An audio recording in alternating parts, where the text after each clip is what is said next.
क्या आप भी अपने FTTH राउटर में TR069 इंटरनेट और VoIP का कॉन्फ़िगरेशन करने के साथ TR069 को ACS सर्वर से वेरीफाई करना चाहते हैं? तो ये वीडियो आपको एंड तक जरूर देखना चाहिए। Hello friends, welcome back. Techno How में आप सभी का फिर से स्वागत है, जहां हम टेक्नोलॉजी के नो हाउ को बिल्कुल आसान तरीके से समझते हैं। चलिए फिर से कुछ नया सीखते हैं और खुद को और बेहतर बनाते हैं। दोस्तों, हम TR069 कॉन्फ़िगरेशन का ACS सर्वर सेटअप करते हैं, जो ACS सर्वर को रिमोट एक्सेस की फैसिलिटी प्रोवाइड करेगा। ये राउटर को लॉगिन कर लेते हैं। इसका डिफ़ॉल्ट IP है। ये UTstar.com कंपनी का ONT है। इसका यूज़र नेम कैपिटल में एडमिन और पासवर्ड UTstar स्मॉल में। राउटर हमारा फैक्ट्री डिफ़ॉल्ट सेटिंग पे है। इसके स्टेटस टैब के अंदर आप इंटरनेट के स्टेटस, GPON के अंदर ऑप्टिकल पावर रिसीव का स्टेटस, VoIP के अंदर VoIP का स्टेटस और रिमोट एक्सेस में TR069 का स्टेटस, जो कि नॉट रिपोर्टेड है, ये देख सकते हैं। इंटरनेट टैब में आपको इसके कुछ डिफ़ॉल्ट पैरामीटर देखने को मिल जाएंगे। यहाँ पे एक डिफ़ॉल्ट WAN कनेक्शन बना हुआ है जो ब्रिज मोड में है। इसका लैन सेटअप है, ये डिफ़ॉल्ट लैन सेटअप है। ये इसका डिफ़ॉल्ट वायरलेस लैन सेटअप है। यहाँ TR069 का डिफ़ॉल्ट सेटअप है, जो एक डिफ़ॉल्ट ACS सर्वर का URL यहाँ पे आपको देखने को मिल जाएगा। सबसे पहले नया WAN क्रिएट करने से पहले हमें जो डिफ़ॉल्ट WAN कनेक्शन उसको डिलीट कर देना है। यहाँ से हम इसको डिलीट कर देते हैं। डिलीट करने के बाद अब यहाँ पे ऐड न्यू WAN कनेक्शन का टैब आ गया। हमें न्यू WAN कनेक्शन ऐड करने से पहले अपना ACS का TR069 रिमोट एक्सेस का ACS सर्वर का कॉन्फ़िगरेशन कंप्लीट करना पड़ेगा। हमारे यहाँ पे आप टेम्पलेट में देख सकते हैं, ये BSNL का ACS पैरामीटर है, जहाँ ACS URL हमारा http://acs.bsnl.in और :7547 है। 7547 हमारा पोर्ट नंबर है। यहाँ पे हमें HTTPS के ध्यान देना है। हमें यहाँ पे HTTP लेना है। यूज़र नेम में हमारा ACS रहेगा। पासवर्ड में ACS@BSNL डालेंगे। यूज़र नेम हमारा ACS है, पासवर्ड हमारा ACS@BSNL है। साइकिल इंटरवल, रिपोर्टिंग साइकिल अभी 43200 सेकेंड है। इसको हम कम करके 30 सेकेंड डालेंगे, ताकि 30 सेकेंड में हमारा ONU हमारे ACS सर्वर को रिपोर्ट कर दे, अपनी इन्फॉर्मेशन उस तक पहुंचा दे। कनेक्शन रिक्वेस्ट यूज़र नेम में आप अपना टेलीफोन नंबर इस फॉर्मेट में और साथ में VLAN का ये फॉर्मेट आप डाल सकते हैं। नए कनेक्शन के लिए भी और एग्जिस्टिंग कनेक्शन दोनों में आप यूज़ कर सकते हैं। यदि नहीं भी डालते तो भी सर्वर इसको बाय डिफ़ॉल्ट असाइन करता है। ये हमने यहाँ पे अपना एग्जांपल के लिए टेलीफोन नंबर लिया और इसके पासवर्ड में ACS 123 या ACS@BSNL तीनों पासवर्ड काम करेगा।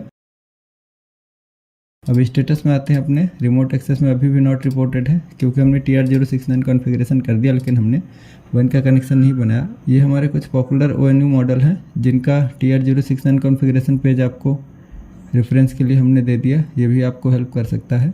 TR069 रिक्वेस्ट को ACS सर्वर तक पहुंचने के लिए WAN कनेक्शन का होना और इंटरनेट कनेक्शन का कनेक्ट होना दोनों ज़रूरी है।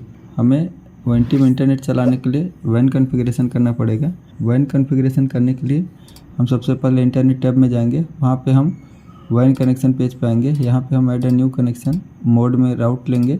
IP प्रोटोकॉल 4-6 या दोनों ले सकते हैं। यहाँ PPPoE मोड में हमारा इंटरनेट सर्विस मिलेगा। ये कस्टमर का VLAN है, जो कि हमें PPPoE मोड में, ये हम एग्जांपल के लिए PPPoE यूज़र नेम है इंटरनेट चलाने के लिए। ये हम यूज़र नेम डालेंगे। पासवर्ड में डिफ़ॉल्ट पासवर्ड होता है PASSWORD। सर्विस नेम ब्लैंक भी छोड़ सकते हैं, हमने FTTH डाल दिया। अब यहाँ पे हमें ध्यान देना, हमें सर्विस मोड में हमेशा TR069 इंटरनेट लेना है। सिर्फ इंटरनेट लेने से हमारा TR069 ACS सर्वर को रिपोर्ट नहीं कर सकेगा। यहाँ पे हमने सर्विस मोड TR069 इंटरनेट लिया और सारे पोर्ट बाइंड करके इसको इनेबल करते हैं। इस प्रकार से हमारा PPPoE मोड का एक WAN कनेक्शन 100 VLAN पे क्रिएट हो जाएगा। स्टेटस में जाके हम अपना इंटरनेट का WAN कनेक्शन का स्टेटस देखते हैं। ये हमारा WAN कनेक्शन है TR069 100 VLAN पे। ये आपको अप दिखेगा और सर्वर द्वारा IP address, subnet mask, gateway और DNS डिटेल आपको यहाँ पे दिखाई देंगी। ये रिमोट एक्सेस पेज को देख लेते हैं। TR069 ACS सर्वर को रिपोर्टेड सक्सेसफुल हो गया है, यानी हमारे ONT ने WAN कनेक्शन अप होते ही ACS सर्वर को रिपोर्ट कर दिया है अपनी डिटेल। ये कुछ फेमस कंपनीज़ के ONU हैं, जिनका ACS सर्वर रिपोर्टिंग पेज आप देख सकते हैं। ये नेटलिंक है, इसके पहले साइरोटेक था, और ये जेनेक्स इसमें आप सभी को देख सकते हैं, इसमें कुछ इस तरीके से आता है। अब वॉइस सेटअप के लिए, वॉइस कॉलिंग के लिए हमें एक नया WAN कनेक्शन क्रिएट करना पड़ेगा जो वॉइस VLAN पे काम करेगा। यहाँ से हम ऐड न्यू WAN कनेक्शन पे जाएंगे, मोड में राउट लेंगे IP प्रोटोकॉल IPv4v6। यहाँ से हम PPPoE की जगह DHCP लेंगे, जहाँ पे हमें सर्वर द्वारा IP सबनेट मास्क और DNS असाइन होंगे। वॉइस कॉलिंग के लिए VLAN ID है 1831। यहाँ पे सर्विस मोड में हम सिर्फ वॉइस लेंगे, क्योंकि TR069_इंटरनेट हमने ACS रिपोर्टिंग ऑलरेडी कॉन्फ़िगर कर दिया है। अब यहाँ से इसको इनेबल कर देंगे। ये हमारा VoIP के लिए एक नया WAN कनेक्शन 1831 1831 VLAN पे क्रिएट हो जाएगा। ये सक्सेसफुल क्रिएट हो गया ये हमारा।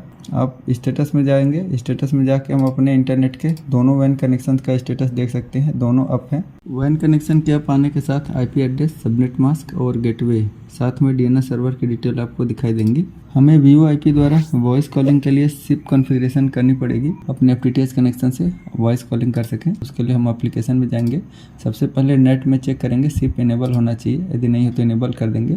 फिर VoIP टैब में यहाँ पे हमें वॉइस प्रोटोकॉल के 2 मोड दिखाई देंगे। शॉर्ट स्विच SIP का इस्तेमाल 299 सीरीज़ के नंबर को छोड़कर सभी नए FTTH नंबर और कॉपर लैंडलाइन से FTTH कन्वर्ट हुए नंबर के लिए इस्तेमाल कर सकते हैं। 1849 VLAN पर चलने वाले 299 सीरीज़ के FTTH नंबर के लिए हम IMS SIP वॉइस प्रोटोकॉल का इस्तेमाल करते हैं। हमारा यहाँ पे ms.ftth.voip.bsnl.in ये हमारे SIP प्रॉक्सी का URL एड्रेस है। महाराष्ट्र के लिए MS है, बाकी स्टेट के लिए आप यहाँ पे देख सकते हैं। इस प्रॉक्सी एड्रेस को हम मेन और बैकअप दोनों प्रॉक्सी सर्वर के URL में एंटर करेंगे। इसको कॉपी पेस्ट करते जाएंगे, सभी इनेबल कर देंगे, इनबाउंड आउटबाउंड सभी प्रॉक्सी को इनेबल कर देंगे। यहाँ पे हमारा लाइन 1 अकाउंट नंबर है, इसमें यहाँ पे यूजर नेम में हम VoIP का यूजर नेम डालेंगे जो इस नंबर फॉर्मेट में रहेगा, जहाँ पे 912442112233 हमने टेलीफोन नंबर एग्जांपल लिया हुआ है। यूज़र पासवर्ड आपके सर्विस प्रोवाइडर आपको VoIP का यूज़र पासवर्ड देंगे, वो आप यूज़र पासवर्ड हर कस्टमर के यूनिक होता है। ये हमारा VoIP सर्विस का, यहाँ पे हमें इंटरनेट ऑप्शन में जाके वापस स्टेटस में देखते हैं हमारे WAN का कनेक्शन अप है। GPON में optical power okay, VoIP port is registered successfully, हमारा टेलीफोन नंबर दिखा रहा है, और रिमोट एक्सेस में भी हमारा रिपोर्टिंग सक्सेस जा रहा है इस सर्वर को। अब हम अपने मोबाइल डिवाइस को वाईफाई नेटवर्क से कनेक्ट करने के लिए WLAN कॉन्फ़िगरेशन को कंप्लीट करते हैं। यहाँ पे आप इंटरनेट टैब के अंदर में WLAN जाएंगे, ये हमारा SSID इंडेक्स है। यहाँ पे 4 SSID पोर्ट हैं 1 2 3 4, हम 1 को इनेबल कर रखा हमने, ये मोड है हमारा, इसको लेंगे। SSID में हमारे वाईफाई का नाम, जो हम वाईफाई नेटवर्क का अपने नाम रखना चाहते हैं, यहाँ पे मैंने लिखा MY GPON, इसको लिया। हम यहाँ पे बैंडविड्थ 20/40 मेगाहर्ट्ज़ कर लेते हैं, इसको मैं MyGPON-1 कर देता हूँ। बाकी चीज़ें ओके हैं, इसको सेव अप्लाई करते हैं।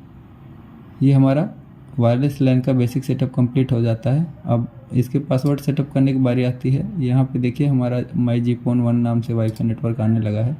हम एडवांस में जाएंगे, यहाँ पे प्री सेट की में आपका वाईफाई पासवर्ड, यहाँ पे हमने सिंपल लिया है, आप इसको थोड़ा स्ट्रॉन्ग बनाइए। हमने एग्जांपल के लिए इसको 1 to 80 रखा है, बाकी आप इसको थोड़ा स्ट्रॉन्ग बनाए। यहाँ पे हम MyGPON-1 को एक बार कनेक्ट करके देखते हैं। सिक्योरिटी की हमारा 1 2 3 4 5 6 7 8 जो डिफ़ॉल्ट आता है वही हमने लिया है। आप इसको थोड़ा कॉम्प्लेक्स बनाइए ताकि आपका नेटवर्क सुरक्षित रहे। यहाँ पे हम वाईफाई से कनेक्ट हो गए। एक बार इंटरनेट चला के देखते हैं, अपना यूट्यूब खोलते हैं।